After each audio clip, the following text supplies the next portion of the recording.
بعض جوانا مطلب همین است که دشمن به شما توجه زیاد دارند. نکته اساسی و هدف اصلی دشمن شما جوانا است. بعض میخواهیم که دشمن را به شما بشناسیم که دشمن ما و شما کی است و همه طور هم نمیگوییم که همه انتخاب دشمنی ما بکنیم، ما بگوییم که دشمن شما است. نه، خداوند متعال به شما میگویند که دشمن شما است. سه تا طبقه خداوند متعال در قرآن کریم یاد کرده به نام دشمن. اعوذ بالله من الشیطان الرجیم. ان الشیطان لکم عدو فاتخذوه عدوا. فهمیدی؟ خداوند متعال میفرمایند که به تحقیق شیطان دشمن شما هستند، امیر به دشمنی بگیری، شما هم امیر دشمن حساب بکنی. دشمن دویم کافر دشمن مسلمانان. خداوند متعال فرمودند ان الکافرین کانوا لکم عدوا مبینا. کافران برای شما مسلمان ها دشمنای ظاهرن، دشمن شیمی منافقین، ای دشمن مسلمانان. هم العدو فاحذرهم قاتلهم الله ان یؤفکون. دشمنها امی منافقان را یاد کردن که دشمنان شما هستند. ایسه طبقه دشمن اساسی مسلمانان. جوان شیطان را به دشمنی بشناسی، کافر را به دشمنی بشناسی، منافق را به دشمنی بشناسی. باز کی شناختی که دشمنی ماست، همراه دشمن باید چطور مقابله بشه. باز همین دشمنان چی صفات داره؟ صفات خبیث و صفات بد که در دنیا وجود داره. تمام صفات خبیثه در همین کافرها و منافقین و شیطان وجود داره. ما شما در اعوذ بالله میگیم اعوذ بالله من الشیطان الرجیم. صفت شیطان چیست؟ رجیم. رجیم معنی چی است؟ از درگاه خداوند متعال رانده شده.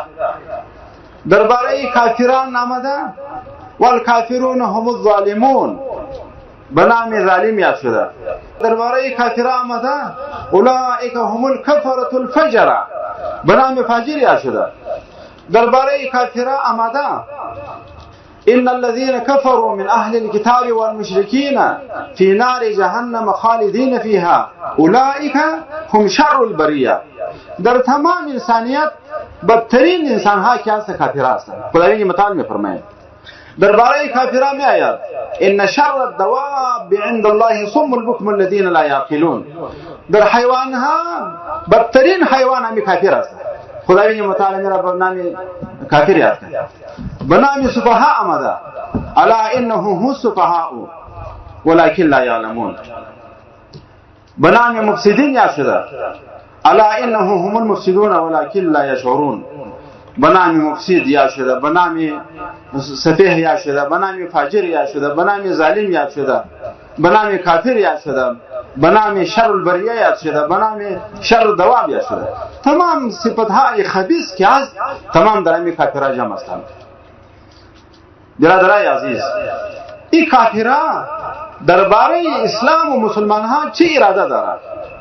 این اراده خداوند متعال واضح کرده، به ما و شما بیان کرده. ودوا لو تکفرون کما کفروا فتکونون سوا.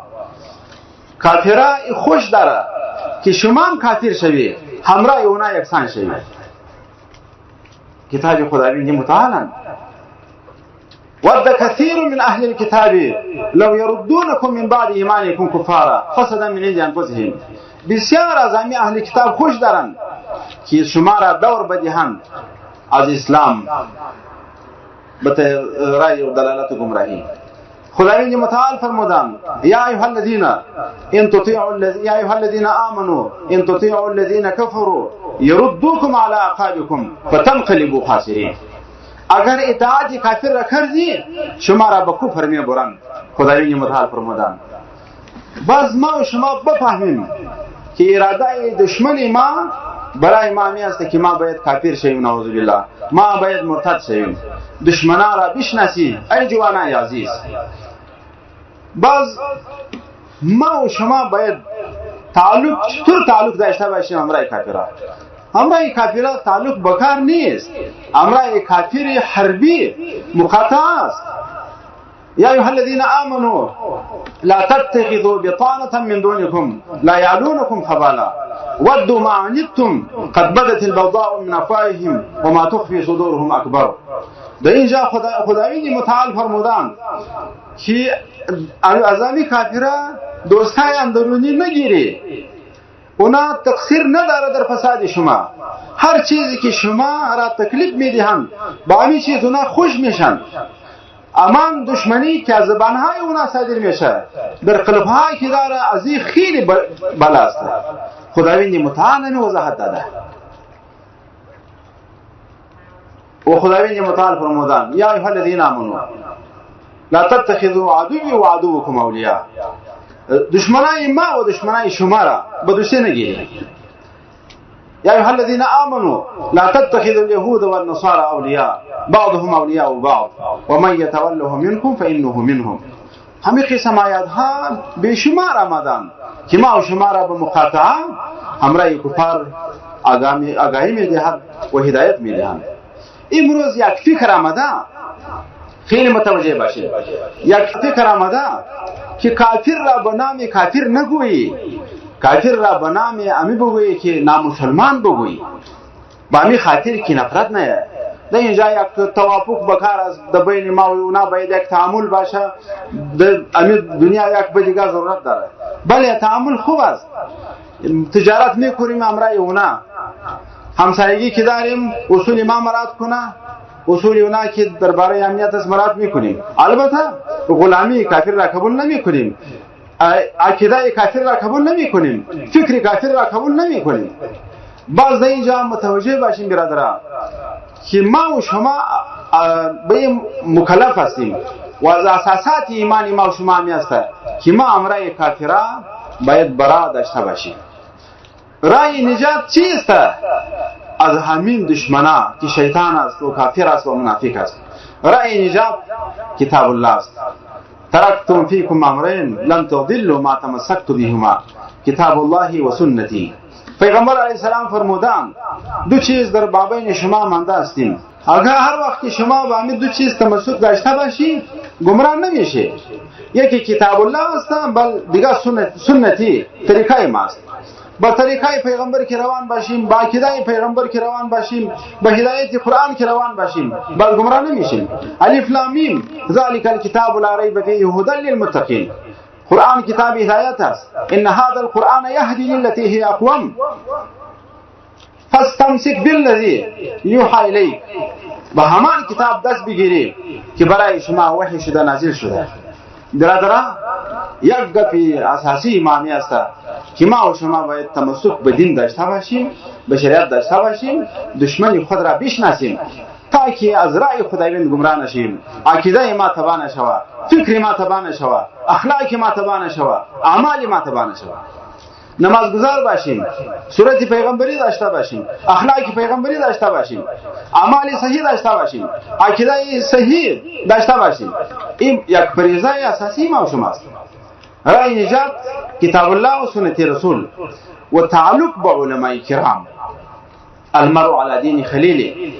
انسان بر دین اندیوال خودن. امرای هر کسی که اندیوالی کردی باز مثل یعنی اندیوال میشه. صحبت صالح تو را صالح کنن، صحبت طالح تو را طالح کنن. با صحبت ها و مجالس که امرای علما داشته باشه گمراه نمیشه. جوانای عزیز، حالا دشمنای دین خیلی کوشش دارن و علمای دنیا، علمای ما و شما که در دنیا ما بعضی مقاله ها را مطالعه کرده ایم، خیلی تشویش دارند از جوانای خود، از تخریب عقیده جوانا، از تخریب اعمال جوانا. با همین خاطر تشویش دارند. کفار کوشش کرده، غربی ها کوشش کرده، همین بادرها که داره به جوانای مسلمان ها بعضی کشور اجازه میده بدون ویزا. کسی که به امریکا میره از مملکت های عربی از اونا ویزا نمیخواهند. چرا؟ خوب از سهولت آورده که بیاید کشور ما این زده ور بخورن. بعض علما گریه میکنه با می جوانان، میگویند ای جوان چرا میری با کشور کفار؟ چرا تعلیم در کشور خود نمیکنی؟ چرا سیاحت میری با کشور کفار؟ در همان جا شما صدای الله اکبر نمیشنوی، امی بی‌عزتی شاعر دین را میبینی، شراب نوشیده میشه، گوشت خنزیر خورده میشه، بی‌حیایی و بی‌حیایی زیاد هستند، زنا رواج هستند. شما مسلمان چرا میری با می کشور؟ به خاطر خدا نروی. امی قسم زاری میکنه امی علماء اسلام به جوانای خود. و یک چیز دیگه میگویند به اونا که ای جوان شما که از این طرف میری با همان فکر میری که به دین افتخار میکنی، از این طرف که دور بخوری همان قسم میایی که به دین استهزاء میکنی. نکنی امی کارا. این تشویش علماء دنیا برای جوانای خود دارند.